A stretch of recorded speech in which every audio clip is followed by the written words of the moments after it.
painted, painless learning. તો હવે છઠ્ઠો સમ કરીએ. Here is 2 box giving. કેટલા ખોખા આપ્યા છે? 2 ખોખ. એક નળાકાર આકારનું છે જેને ઇંગ્લિશમાં કહેવાય સિલિન્ડર, અને એક છે સમઘન જેને ઇંગ્લિશમાં કહેવાય ક્યુબ.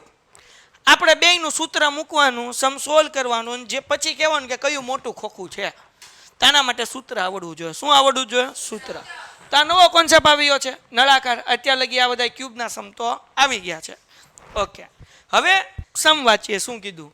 જમણી બાજુએ આપેલી આકૃતિમાં બંને ડબ્બા કઈ રીતે સમાન છે, બરાબર, અને કઈ રીતે એકબીજાથી જુદા પડે છે, અને કયા ડબ્બાનું પાર્શ્વ પૃષ્ઠફળ વધારે હશે એ કહેવાનું છે. એટલે કોનો એરિયા વધારે, પાર્શ્વ પૃષ્ઠફળ કોનો એરિયા વધારે છે એ કહેવાનું છે, ક્ષેત્રફળ કોનું વધારે છે. તો આપણે કંઈ કરીએ, જો કઈ રીતે આ બે ડબ્બા જુદા પડે, તો કે ભાઈ આ જે પેલો ડબ્બો છે એ સિલિન્ડર આકારનો છે, નળાકાર આકારનો છે, અને બીજો જે ડબ્બો છે એ કયો છે ભાઈ? ક્યુબ છે, જેને ગુજરાતીમાં કહેવાય સમઘન આકારનો છે. હવે આપણે જે છે પાર્શ્વ પૃષ્ઠફળ, એટલે કે આપણે ખાલી ક્ષેત્રફળનું સૂત્ર લેવાનું છે, કુલ પૃષ્ઠફળ નથી લેવાનું. આપણને શું કીધું છે? પાર્શ્વ પૃષ્ઠફળનું સૂત્ર મૂકવાનું. તો પહેલા આપણે નળાકાર ગોતીએ. તો અહીંયા લખું છું નળાકારનું પૃષ્ઠફળ. અગર ઇંગ્લિશ મીડિયમ વાળા બેઠા હોય અને વિડીયો જોતા હોય યુટ્યુબમાં, ઇંગ્લિશ મીડિયમ વાળાને શું કહેવાય? આ નળાકારનું પૃષ્ઠફળ ગુજરાતીમાં કહેવાય, ઇંગ્લિશમાં કહેવાય એરિયા ઓફ સિલિન્ડર. અહીંયા હું બે લખું છું કે જેથી કરીને વાંધો આવે નહીં. ઓકે સાહેબ, સૂત્ર શું છે ભાઈ? આ તો ગુજરાતી મીડિયમ વાળાને આજ યાદ રાખવાનું, નળાકારનું પૃષ્ઠફળ. તો ફોર્મ્યુલા યાદ રાખજો. 8મા ધોરણમાં આવશે, 9માં આવશે, 10માં આવશે, બોર્ડ પરીક્ષા લગી આવશે, અને આઈએમપી સવાલ, આવા સવાલ 10મા ધોરણમાં આવશે. સૂત્ર છે 2 પાઈ આર એચ. શું સૂત્ર છે ભાઈ? 2 પાઈ આર એચ. શું સૂત્ર છે? 2 પાઈ આર એચ. હવે 2 એટલે શું? તો કે 2 એટલે 2, બરાબર ને? પાઈ એટલે, તો કે પાઈ એટલે 22/7. કેટલા મૂકવાના? પાઈ એટલે 22/7. ઇંગ્લિશમાં કહેવાય 22/7. આર, આર એટલે રેડિયસ, ત્રિજ્યા. ત્રિજ્યા કોને કહેવાય? તો ભાઈ આપણને આ જે ગોળ ભાગ છે એની લંબાઈ આપી છે 7. હવે હું તમને એક સરસ મજાનો નળાકાર દેખાડું. આપો તો સાહેબ. આ બુક છે ને બુક.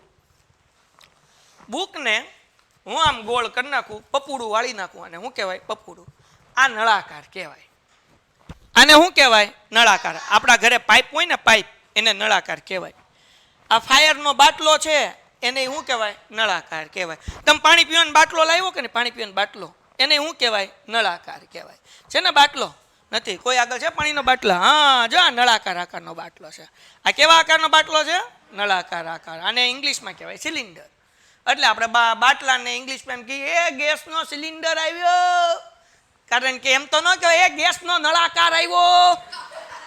તો આ જે બાટલો છે, બોટલ છે, એ કેવો આકારની છે? નળાકાર. ગણિતની ભાષામાં નળાકાર કહેવાય.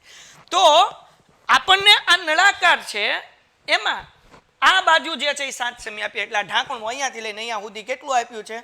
7 સેમી. તો એને વ્યાસ કહેવાય. આ આખો ભાગ જે આપ્યો છે એ કેટલો આપ્યો છે? 7 સેમી કહેવાય. જેને શું કહેવાય? વ્યાસ કહેવાય. શું કહેવાય? વ્યાસ.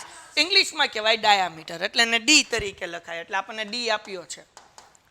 પણ હવે સૂત્રમાં જુઓ, આ એટલા માટે ધીરે ધીરે સમજાવું, કારણ કે 10મા લગી કામ આવશે, ખબર પડી જ જોવી જોઈએ. આ એક વખત ખાલી 2 મિનિટ થશે, પછી હવે બધે જ્યાં જ્યાં વ્યાસ આવે એટલે એને ત્રિજ્યામાં ફેરવવાનું. તો ત્રિજ્યા કોને કહેવાય?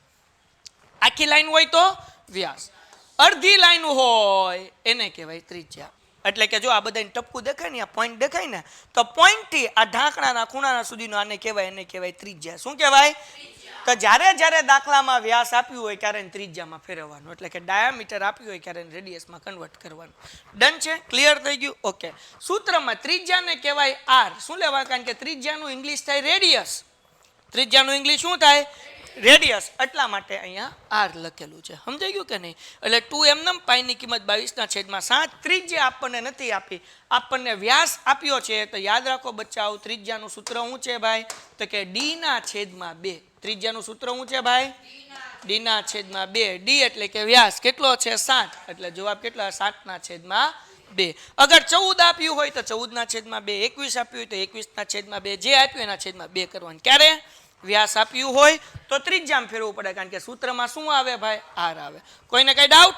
ઓકે. તો હવે બે એમનેમ 5 જગ્યાએ 22/7. આર ની જગ્યાએ કેટલા લખવાનું ભાઈ? 7/2. તો આપણે લખી નાખીએ 7/2. એચ એટલે ઊંચાઈ, હાઈટ. તો ઊંચાઈ અહીંયા કેટલી છે આની ભાઈ? બોલો. તો અહીંયા લખી નાખું 7. કોઈને કઈ ડાઉટ છે ભાઈ? પાકું સમજાઈ ગયું? ઓકે. 7 7 2 2 તો 22 7 તો 7 દુ 14 વધી પડી 1, 7 દુ 14 ને 15 એટલે કેટલો જવાબ આવ્યો? 154. અને અહીંયા સેમી આપ્યું એટલે સેન્ટીમીટર સ્ક્વેર. કેવી રીતના કટ કરીએ ભાઈ? 7 7 કટ, 2 2 કટ, 22 7 4 154 સેન્ટીમીટર સ્ક્વેર. સમજાણું? 22 × 7 કર્યા એટલે કેટલો આન્સર આવ્યો? 154. ડન છે? હાલો, તો આ આપણને મળી ગયું નળાકાર. ખાલી નળાકાર ગોતવાનું જ નહીં સાહેબ, આ તો ગોતવાનું. તો આ તો તમને ગોતતા આવડે, સૂત્ર બધાને યાદ હશે, બરાબર ને? તો હવે લખીએ આપણે સમઘનનું પૃષ્ઠફળ. જો ઇંગ્લિશ મીડિયમ વાળા હોય તો એરિયા ઓફ ક્યુબ. શું કહેવાય એને? Area of cube. ઓકે. કોઈને ફોર્મ્યુલા યાદ છે? સૂત્ર યાદ છે? હા. બી એ તો કુલ પૃષ્ઠફળ છે, એ લંબઘનનું બેટા છે. હા, 6l નો વર્ગ, પણ એ કુલ પૃષ્ઠફળ છે. સમઘનનું પૃષ્ઠફળ ખાલી હોય તો એનું સૂત્ર છે 4l². શું સૂત્ર છે? સ્ક્વેર એટલે વર્ગ, 4l નો વર્ગ. પણ એની કે 4l નો વર્ગ એ બોલી શકાય, પણ એ શું પડે? 4l² બોલી. 4 એમનેમ. એલ એટલે તો કે એલ આપણને આપ્યો છે, બધી બાજુ કેવી છે? 7. તો એલ ની જગ્યાએ કેટલા મૂકવાના? 7 એનો વર્ગ. 4 એમનેમ, 7 નો વર્ગ 49 ને 49 ગુણ્યા કેટલા કરવાના? 4. મને આવડતું નથી ભાઈ. 49 × 4 9 ચોક 36 વધી પડી 4 ચોકે ચોકે 16 16 ને 3 19. જવાબ કેટલો આવ્યો ભાઈ? 196 સેન્ટીમીટર સ્ક્વેર. કોઈને કઈ ડાઉટ છે? શું કર્યું ભાઈ? તો કે ભાઈ 7 નો સ્ક્વેર 49 49 4 4 કર્યું, બેનો મલ્ટીપ્લાય કર્યો એટલે આન્સર કેટલો આવ્યો? 196. હાલો, ડન થઈ ગયું. તો હવે મને આન્સર આપો, આ બેમાંથી મોટો ડબ્બો કયો છે? નળાકાર મોટો છે કે સમઘન મોટો ડબ્બો છે? બરાબર. તો તમારે લખવાનું કે ભાઈ બંને ડબ્બામાંથી સમઘન આકારનો ડબ્બો મોટો છે. ડન થઈ ગયું? ઓકે. તો અહીંયા ક્વેશ્ચન નંબર 6 થઈ ગયો પૂરો. એ લખવાનું તમારે કે બંને ડબ્બા પૈકી સમઘન આકારનો ડબ્બો મોટો છે. Done? Okay. Painted, Painless Learning.